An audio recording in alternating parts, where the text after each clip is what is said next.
चलिए अगला चैप्टर पृथ्वी के स्थल रूप। तो इसमें जो इम्पोर्टेंट है चावल की खेती, धान की खेती किस मिट्टी में सबसे अच्छी होती है? तो उत्तर है चिकनी मिट्टी, जिसे केबाल मिट्टी भी कहते हैं। केबाल मिट्टी, चिकनी मिट्टी। और दलदली मिट्टी में दलहन फसल की खेती खूब होती है। चिकनी मिट्टी या केबाल मिट्टी में धान की फसल खूब अच्छी होती है और दलदली मिट्टी में दलहन की फसल खूब अच्छी होती है। बहुत इम्पोर्टेंट क्वेश्चन है। 3 प्रकार के मैदान होते हैं। एक अपर्दन मूलक मैदान, अपर्दन मतलब मिट्टी के कटाव से जो बनता है। एक निक्षेपण मूलक, मैंने कटा हुआ जहाँ जम गया, निक्षेप हो गया, जमा हो गया, तो निक्षेपण मूलक। अपर्दन से, निक्षेपण से और रचनात्मक मैदान। तो इसमें उदाहरण पूछा जाएगा। अपर्दन से, अपर्दन मूलक मैदान, फिनलैंड का मैदान, उत्तर यूरोप का मैदान।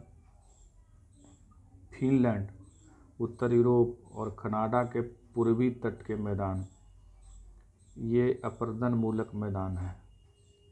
निक्षेपण मूलक मैदान है, निक्षेपण से, वायु से, हिमानी से, नदी से निक्षेपण से बनता है। तो ये केरल के तट का मैदान निक्षेपण मूलक मैदान है। केरल के तट का मैदान। और हंगरी का मैदान निक्षेपण मूलक मैदान है। ये हंगरी वाला याद रखिएगा, ज़्यादा इम्पोर्टेंट है कि हंगरी का मैदान निक्षेपण मूलक मैदान है, निक्षेपण मूलक। और रचनात्मक मैदान, रचनात्मक मैदान में उत्तर अमेरिका का मध्यवर्ती मैदान, उत्तर अमेरिका का मध्यवर्ती मैदान, उत्तर अमेरिका का मध्यवर्ती मैदान रचनात्मक मैदान है। चलिए आगे। तिब्बत का पठार जो है संसार का सबसे ऊंचा पठार है। इसे संसार का छत भी कहा जाता है। इसे पामीर का पठार कहते हैं। पामीर का पठार, पामीर के पठार को संसार की छत के नाम से जाना जाता है क्योंकि ये बहुत ऊंचा है। संसार की छत के नाम से पामीर के पठार को जाना जाता है। पठार जो होते हैं वो खनिज के भंडार होते हैं, पर्वत नहीं, मैदान नहीं, पठार। पठार जो होते हैं खनिज के भंडार होते हैं। पर्वत नहीं, पठार। पठार बहुत पुराने होते हैं, पर्वत नए होते हैं। चलिए, बिहार में कुछ पर्वत पहाड़ है, जैसे मंदार हिल है, मंदार हिल पर्वत, मंदार हिल। मंदार पर्वत जो है वो बांका में है, बांका में है। गिरियक पर्वत जो है वो राजगीर में है। बराबर पहाड़ जो है जहानाबाद में है।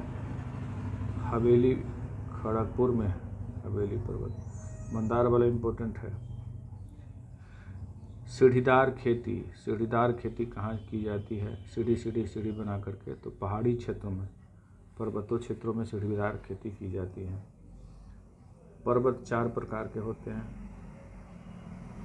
बलित, भ्रंशोत्थ, ज्वालामुखी और अवशिष्ट पर्वत।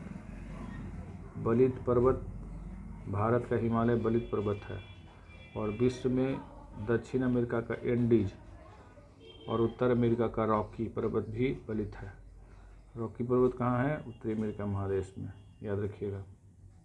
रॉकी उत्तरी अमेरिका महादेश में और एंडीज दक्षिण अमेरिका महादेश में। दक्षिण अमेरिका महादेश में जो एंडीज है वो सबसे लंबी पर्वत श्रृंखला है पूरे विश्व में। ये हिमालय, एंडीज और रॉकी, ये सब मोड़दार पर्वत के उदाहरण हैं। भ्रंशोत्थ, भ्रंशोत्थ भारत में सतपुड़ा पर्वत भ्रंशोत्थ पर्वत है, सतपुड़ा पर्वत भ्रंशोत्थ है। ज्वालामुखी पर्वत, इटली का विसुवियस ज्वालामुखी पर्वत है, इटली का विसुवियस। और एक भारत में भी ज्वालामुखी पर्वत है, जागृत है, उससे धुआं निकलते रहता है, उसका नाम याद रखिएगा, बैरन आइलैंड। अंडमान और निकोबार द्वीप समूह में बैरन आइलैंड है। बैरन आइलैंड पूछेगा। बैरन आइलैंड ज्वालामुखी पर्वत का है, सक्रिय ज्वालामुखी पर्वत है वो, भारत में एक ही है बैरन आइलैंड। बैरन आइलैंड अंडमान और निकोबार द्वीप समूह में है। अवशिष्ट पर्वत, अवशिष्ट पर्वत सबसे पुराना पर्वत होता है। अरावली पर्वत भारत में अवशिष्ट पर्वत है। अरावली भारत में, ये भी याद रखिएगा, सबसे पुराना पर्वत है। अरावली जो राजस्थान में है, सबसे पुराना पर्वत है अरावली। अरावली क्या? अरावली सबसे पुराना पर्वत है, वो अवशिष्ट पर्वत का उदाहरण है। वाल्मीकि नगर बिहार के किस क्षेत्र में स्थित है? वाल्मीकि नगर पश्चिमी चंपारण में स्थित है। अभयारण्य है, जंगल है वाल्मीकि नगर, पश्चिमी चंपारण में स्थित है। बिहार के किस जिला में सबसे ज़्यादा वर्षा होती है? किशनगंज में। सब उत्तर बिहार में है। किशनगंज कोना, पूर्वी उत्तरी कोना में किशनगंज, पूर्णिया। जूट की खेती वहाँ सबसे ज़्यादा होती है। जूट किशनगंज पूर्णिया में आएगा, उत्तरी पूर्वी भाग में जूट, और पश्चिमी भाग में गोपालगंज हो गया, सिवान हो गया, पूर्वी चंपारण इधर ईख, गन्ना, और वैशाली, मुजफ्फरपुर, समस्तीपुर, ये सब हो गया खैनी, तंबाकू। तंबाकू के लिए प्रसिद्ध है, याद रखिएगा। जूट, खैनी, तंबाकू और गन्ना। गन्ना के लिए पश्चिमी चंपारण, गोपालगंज, समस्तीपुर, मुजफ्फरपुर, वैशाली। तंबाकू के लिए और जूट के लिए किशनगंज, पूर्णिया। और किशनगंज पूर्णिया में बारिश भी सबसे ज़्यादा होती है। और धान का कटोरा, रोहतास जिला। धान का कटोरा रोहतास जिला है। धान बहुत ज़्यादा होता है। पर्वतों के कितने प्रकार हैं? 4, अभी ने बताया है 4।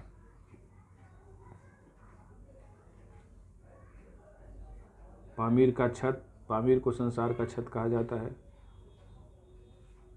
चलिए, निक्षेपात्मक मैदान कौन है? हंगरी का मैदान है। और रचनात्मक मैदान उत्तर अमेरिका वाला, जो उत्तर अमेरिका का मध्यवर्ती भाग। चलिए, नक्शा देख लीजिएगा सबका। शिवहर लगता है सबसे छोटा जिला है। और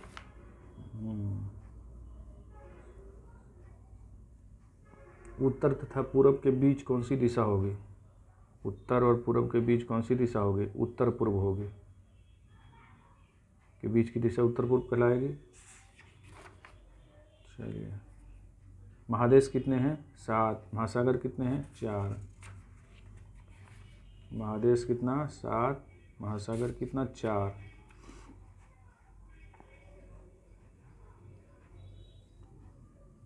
सबसे बड़ा अक्षांश कौन होता है? अक्षांश वृत्त, विषुवत रेखा। सबसे बड़ा वृत्त कौन होता है? विषुवत रेखा वाला होता है। इसको 0 डिग्री अक्षांश कहते हैं। 0 डिग्री अक्षांश कहते हैं। किसी भी स्थान की सही स्थिति और समय का पता लगाने के लिए, लगाने के लिए देशांतर रेखा का सहारा लिया जाता है। समय का पता लगाने के लिए किस रेखा का सहारा लिया जाता है? देशांतर रेखा। और अक्षांश रेखाओं की संख्या कितनी है? 180। 90 उत्तर, 90 दक्षिण, 180। और देशांतर रेखाओं की संख्या 360। 180 पश्चिम और 180 दक्षिण। 0 डिग्री जो देशांतर है वो लंदन के ग्रीनविच से होकर गुजरता है। देशांतर से किसी जगह का समय का निर्धारण होता है।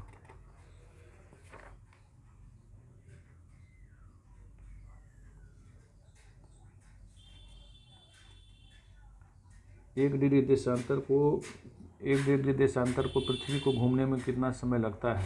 4 मिनट। 1 डिग्री देशांतर को घूमने में पृथ्वी का जो स्पीड है उस हिसाब से कितना मिनट लगता है? 4 मिनट। अब चलिए, कटिबंध। पृथ्वी में कितना कटिबंध होता है? तो 3 कटिबंध होता है। कितना होता है? उष्ण कटिबंध, शीतोष्ण कटिबंध और शीत कटिबंध। 3 कटिबंध होता है।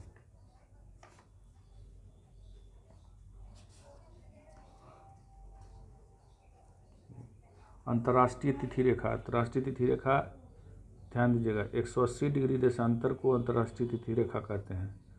इस अंतर्राष्ट्रीय तिथि रेखा के दाहिने तरफ जब जाते हैं तो एक तिथि, पूरब इसके जाते हैं तो एक तिथि घटा दी जाती है, और पश्चिम की ओर जाते हैं तो एक तिथि बढ़ा दी जाती है। सबसे पहले तो याद रखिएगा कि अंतर्राष्ट्रीय तिथि रेखा 180 डिग्री को अंतर्राष्ट्रीय तिथि रेखा कहते हैं, और 0 डिग्री देशांतर को अंतर्राष्ट्रीय मानक समय रेखा कहते हैं। समय रेखा, समय उससे निर्धारित होता है, और 180 डिग्री वाला से तिथि निर्धारित हो जाती है।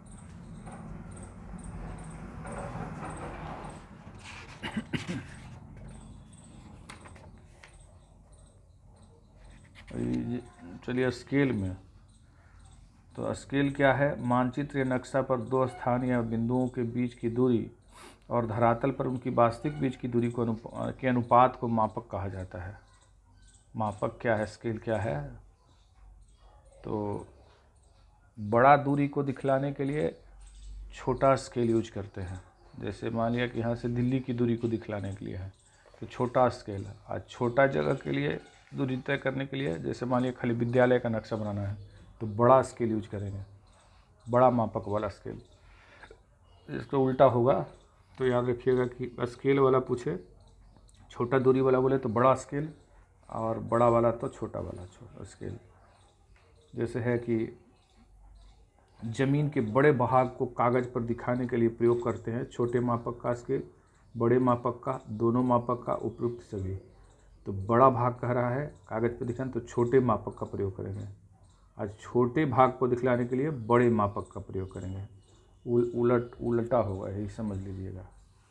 मानचित्र में जलाशय को दिखलाने के लिए नीला रंग यूज करते हैं, पर्वत भूरा रंग से दिखलाया जाता है, भूरा पर्वत, पठार पीला, और मैदान चूँकि हरियाली से होता है तो हरा। अब पानी नीला रंग के होता है तो पानी नीला, और पर्वत भूरा तो थोड़ा अलग है, वो याद रखने का है। पठार जो है पीले रंग का, पीला रंग से दिखलाते हैं। और एक इम्पोर्टेंट ये है, पर्वत पठार मैदान को जो दिखलाता है कौन सा मानचित्र कहलाता है? भौतिक मानचित्र। एक मानचित्र है जो जलवायु मानचित्र, वनस्पति मानचित्र, जनसंख्या मानचित्र, वर्षा मानचित्र, ये सब जो दिखाया जाता है उस मानचित्र को कहते हैं थीमेटिक मानचित्र। 3 तरह के मानचित्र है, भौतिक, राजनीतिक और थीमेटिक। तो भौतिक में तो कोई पर्वत पठार नदी, राजनीतिक में शहर गांव ये सब हो गया, राज्य हो गया। लेकिन थीमेटिक अलग है, वो पूछवे करेगा थीमेटिक ही पूछेगा। थीमेटिक का जिसमें जलवायु है, वनस्पति है, झाड़ जंगल है, जनसंख्या है, सब जो दिखाया जाए उस तरह के मानचित्र को कहते हैं थीमेटिक। अलग अलग चीज़ जलवायु, थीमेटिक मानचित्र याद रखिएगा, थीमेटिक मानचित्र।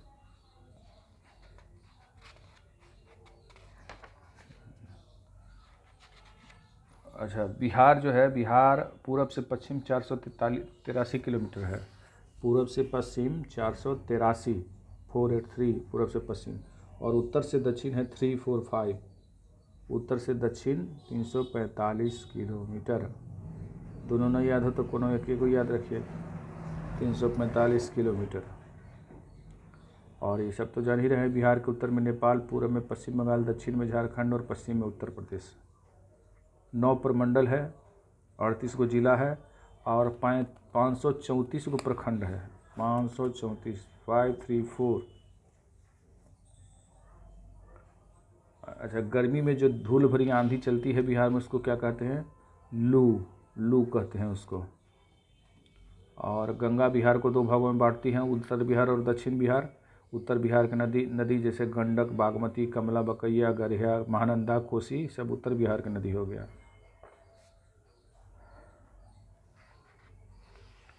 टाल क्षेत्र, भूगोल में वो टाल क्षेत्र है, बिहार में टाल क्षेत्र है। पटना के पूरब के हिस्सा को टाल कहते हैं, बाढ़ बढ़िया वाला। उसमें पानी लगा हुआ रहता है, नीचा क्षेत्र है, पानी लगा हुआ रहता है। रबी किस महीना में बोया जाता है? अक्टूबर में, अक्टूबर नवंबर में रबी की बुआई होती है।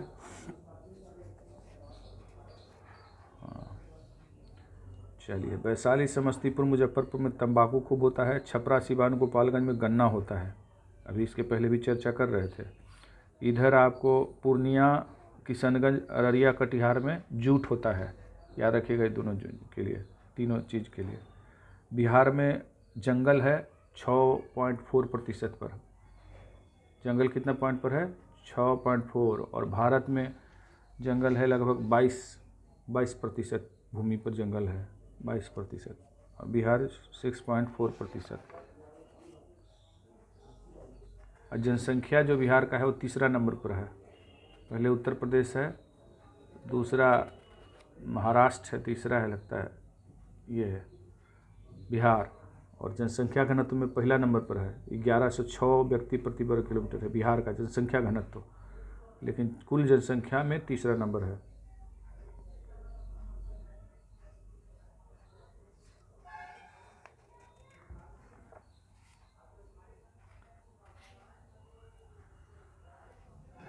तो जनसंख्या कुल लगभग है 10 करोड़ के लगभग, 10.8 करोड़, 10.38 भारत बिहार की जनसंख्या तीसरा नंबर पर है। पहला उत्तर प्रदेश है, दूसरा महाराष्ट्र, फिर तीसरा नंबर इसका आता है। वाल्मीकि नगर अभयारण्य कहाँ है? पश्चिम चंपारण में है। कैमूर अभयारण्य कहाँ है? रोहतास में है। और राजगीर अभयारण्य नालंदा में है। और भीम बांध अभयारण्य, भीम बांध खड़गपुर की पहाड़ी में है, मुंगेर में है। भीम बांध अभयारण्य, भीमे बांध ज़्यादा पूछेगा, मुंगेर में है, मुंगेर जिला, भीम बांध अभयारण्य, भीम बांध। और ये जो एक पक्षी है, जो क्रेन वाला पक्षी, साइबेरियन क्रेन आती है जो यहाँ भी आती है, वो दानापुर के छावनी में, पटना में आती है, प्रवासी पक्षी है। तो रबी फसल के लिए मशहूर ताल क्षेत्र किस अवस्थित है? तराई क्षेत्र में, पटना से पश्चिम, पटना से पूर्व, शाहाबाद में। पटना से पूर्व, भिन्न ताल क्षेत्र पटना से पूर्व। सोमेश्वर पहाड़ी है तराई क्षेत्र में, राजगीर में, कैमूर में, मंदार हिल में, तराई क्षेत्र में, हिमालय के तराई क्षेत्र में सोमेश्वर पहाड़ी है। ये पश्चिम चंपारण में है, पश्चिम चंपारण में। सरईसा क्षेत्र शामिल है, सरईसा में खैनी होता है। वैशाली, समस्तीपुर और मुजफ्फरपुर को सरईसा कहते हैं। और गन्ना उत्पादक है गोपालगंज, बेतिया, मोतिहारी। गोपालगंज, बेतिया, मोतिहारी, ये गन्ना के लिए। चलिए, ये गया में अब घूमने उमने का 2 चैप्टर है। तो बोध गया में मुचलिंद सरोवर है, मुचलिंद, जहाँ बोध गया अंदर मंदिर में एक है ना सरोवर, जिसमें मछली बहुत है। और ये जो विष्णुपद मंदिर है, अहिल्याबाई बनाई थी, रानी अहिल्याबाई। मगध के राजा अजातशत्रु थे। पावापुरी किस लिए प्रसिद्ध है? तो भगवान महावीर क्या वहीं पर मृत्यु हुई थी, मतलब मृत्यु को महापरिनिर्वाण कहते हैं, निर्वाण की प्राप्ति हुई थी। जैन धर्म में महापरिनिर्वाण मृत्यु को कहा जाता है। तो ये जो पावापुरी में जल मंदिर जो है वो भगवान महावीर वहीं पर ये किए थे। और एक घूमने की जगह जलप्रपात है, ककोला जलप्रपात, वो नवादा में है, पूछल जाएगा ककोला जलप्रपात कहाँ है, तो नवादा में है।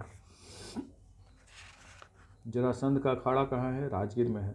ककोलत किस लिए प्रसिद्ध है? ठंडे जल के लिए, ठंडे जल के लिए। बिहार में गर्म जल कुंड कहाँ है? तो राजगीर में है। रोहतास, अब आइए, रोहतास राष्ट्रीय राजमार्ग 2, राष्ट्रीय राजमार्ग 2 सबसे लंबा है, जो ग्रैंड ट्रक रोड भी कहा जाता है। औरंगाबाद से जो गया है वही दिल्ली से कलकत्ता तक जाता है, ग्रैंड कोट लाइन भी कहते हैं इसको। और रोहतास जिला में मकबरा है, शेरशाह का मकबरा है। शेरशाह का पुराना नाम, बचपन का नाम फरीद खां था, वो बचपन में शेर मार दिया तो शेरशाह तब से हो गया। और अष्टकोणीय मंदिर है ये है अष्टकोणीय मकबरा है। और गोलघर आइए, तो गोलघर कैप्टन जॉन गॉलस्टीन ने बनवाया था 1786 में। काहे के लिए? धन सुरक्षित भंडारण के लिए, मतलब अनाज रखने के लिए। गोलघर का निर्माण अनाज को सुरक्षित रखने के लिए बनाया गया था। कैप्टन जॉन गॉलस्टीन ने बनाया था 1786 में, 1786 में। चलिए, 1786 में। ये एक यक्षिणी की मंदिर है, यक्षिणी मूर्ति है, मंदिर नहीं है, यक्षिणी अजायब घर में रखा हुआ है यक्षिणी की मूर्ति। ये मिला है दीदारगंज से, दीदारगंज पटना में है। यक्षिणी की जो मूर्ति है मौर्यकालीन है, वो दीदारगंज से मिला है और वहाँ अजायब घर में रखा हुआ है। तो पूछ सकता है कि अछनी की मूर्ति कहाँ से मिली है। चलिए, गुरु गोविंद सिंह, गुरु के ये जो सिखों के 10वें गुरु थे गुरु गोविंद सिंह, उनका जन्म पटना सिटी में हुआ था, पटना सिटी में। और उस जन्मस्थल को श्री हरमंदिर साहिब कहते हैं। तो श्री हरिमंदिर साहिब कहाँ है? तो पटना सिटी में है। श्री हरिमंदिर साहिब पटना सिटी में है। ये गुरु गोविंद सिंह का जन्म स्थान है। ये गुरु गोविंद सिंह का जन्म स्थान। अछनी की मूर्ति कहाँ से मिली? दीदारगंज से मिली। तख्त श्री हरमंदिर साहिब कहाँ स्थित है? पटना सिटी में। सिरसा का मकबरा अष्टकोणीय है। ग्रैंड कोड रेलवे किसको जोड़ती है? दिल्ली को कलकत्ता से जोड़ती है। गोलघर का निर्माण गोल्स्टीन ने करवाया। ये छठा का जो है वो ख़त्म हो गया। अब इसमें से आ जाएगा 10 प्रश्न तो आ ही जाएगा। तो चलिए।